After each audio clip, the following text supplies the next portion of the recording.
ओम श्री गणेशाय नमः। भक्तजनों, माताओं, बहनों, सादर जय श्री कृष्ण। आज हम आपको परम पुण्यदायी मास पुरुषोत्तम मास के अध्याय 1 का महात्म्य सुनाने जा रहे हैं। भक्तजनों, माताओं, बहनों, पुरुषोत्तम मास में रोजाना पुरुषोत्तम महात्म्य अवश्य सुने और संपूर्ण भक्तिमय होकर पूरी निष्ठा से श्रवण करें, जिससे आपके सभी कार्य सिद्ध होंगे। तो भक्तजनों, माताओं, बहनों, आप पुरुषोत्तम मास के महात्म की परम पुण्यदायी अध्याय 1 की कथा अंत तक अवश्य सुनिएगा तथा इस अधिक मास में जितना प्रभु का श्रवण भक्ति जप तप किया जाता है वह परम पुण्यदायी होता है। इसलिए हमारे कमेंट बॉक्स में जय श्री कृष्ण अवश्य बोलिएगा, ओम नमः शिवाय अवश्य बोलिएगा। बोलिए मोर मुगड़ बंसी वाले की जय। भक्तजनों, पहले हम आपको बताएंगे कि पुरुषोत्तम मास में किन भगवान की पूजा की जाती है या किन भगवान की आराधना की जाती है या इस मास का नाम पुरुषोत्तम मास क्यों पड़ा। भक्तों, शास्त्रों के अनुसार हर तीसरे साल सर्वोत्तम यानी कि पुरुषोत्तम मास की उत्पत्ति होती है। पुरुषोत्तम मास श्रेष्ठ महीना है। धर्म ग्रंथों के अनुसार श्री नरसिंह भगवान ने इस मास को अपना नाम देकर कहा कि मैं अब इस मास का स्वामी हो गया हूँ और इसके नाम से सारा जगत पवित्र होगा। इस महीने में जो भी मेरे भक्ति भाव से आराधना करेगा, पूजा करेगा, वह कभी गरीब नहीं रहेगा और उसकी हर मनोकामनाएं पूर्ण होगी।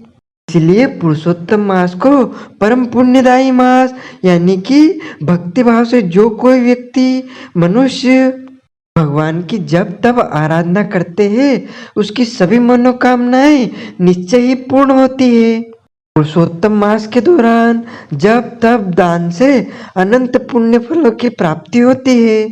पुरुषोत्तम मास में श्री कृष्ण श्रीमद् भागवत गीता, श्री राम कथा वाचन, श्री विष्णु महापुराण, श्री शिव महापुराण और श्री विष्णु जी के 108 नाम सुनने मात्र से भगवान की विशेष कृपा आपको प्राप्त होती है। भक्तजनों, माताओं, बहनों, पुरुषोत्तम मास में उपासना करने का अपना एक अलग ही महत्व है। पुरुषोत्तम मास में कथा पढ़ने व सुनने से अनंत गुणा पुण्य फलों की प्राप्ति होती है। पुरुषोत्तम मास में जमीन पे शयन, एक समय भोजन करना अनंत फल देने वाला होता है। सूर्य की 12 संक्रांति के आधार पर ही वर्ष में 12 मास होते हैं।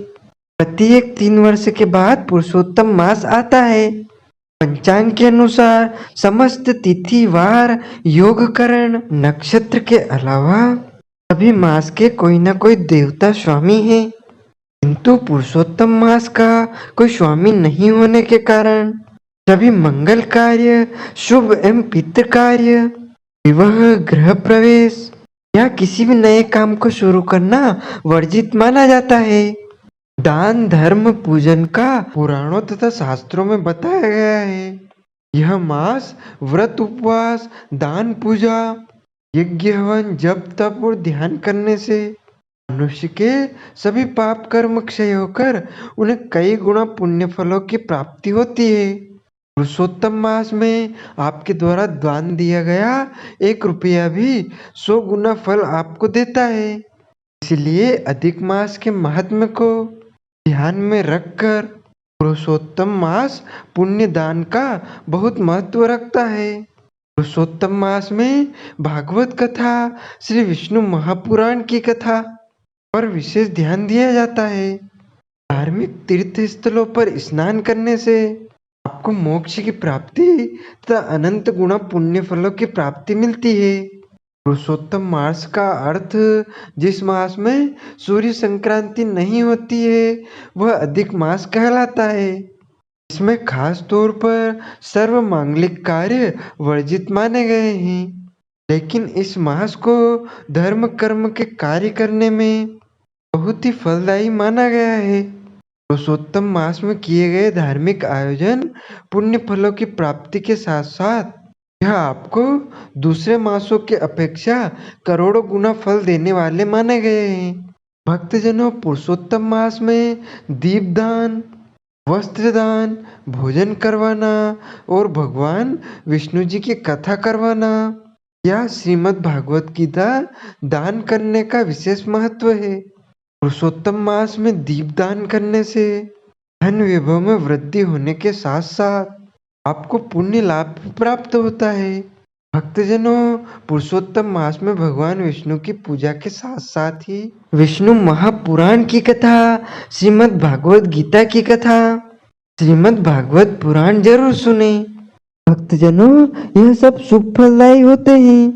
पुरुषोत्तम मास महात्मा की अध्याय 1 की कथा इस प्रकार है। प्राचीन समय की बात है, बहुत सारे ऋषि नैमिषारण्य में जाकर यज्ञ कर रहे थे।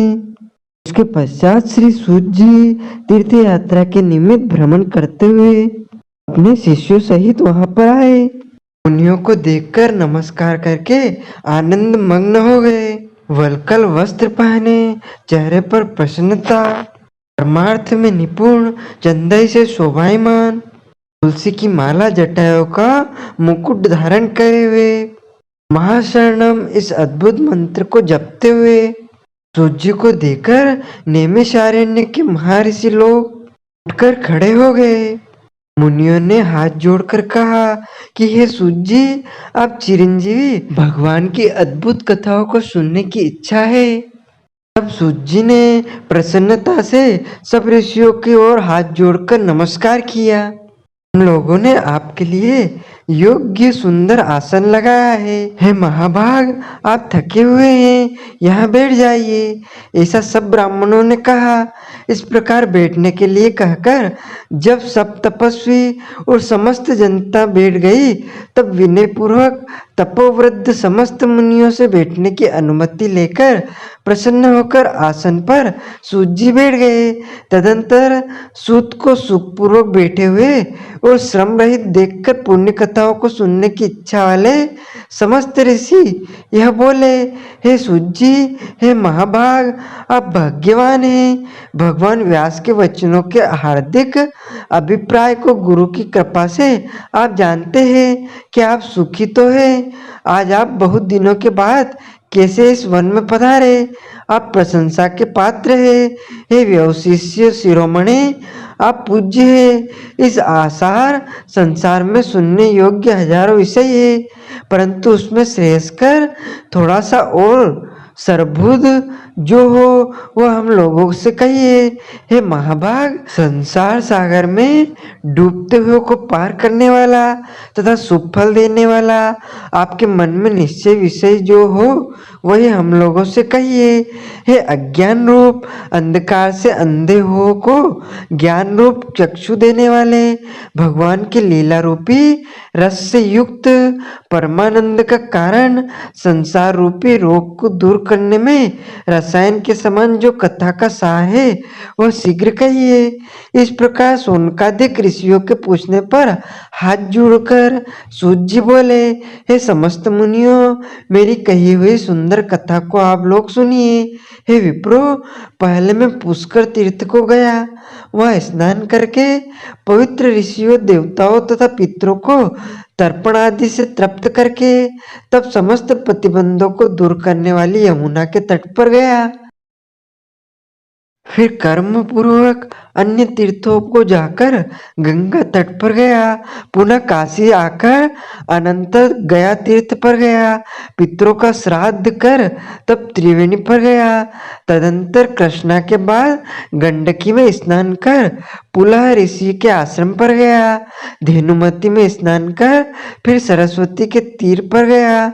वहाँ है विप्रो त्रिरात्रि उपवास कर गोदावरी गया। निर्विंध्या, ताम्र, पर्णिका, तापी, वेहायसी, नंदा, नर्मदा, सर्मदा नदियों पर गया।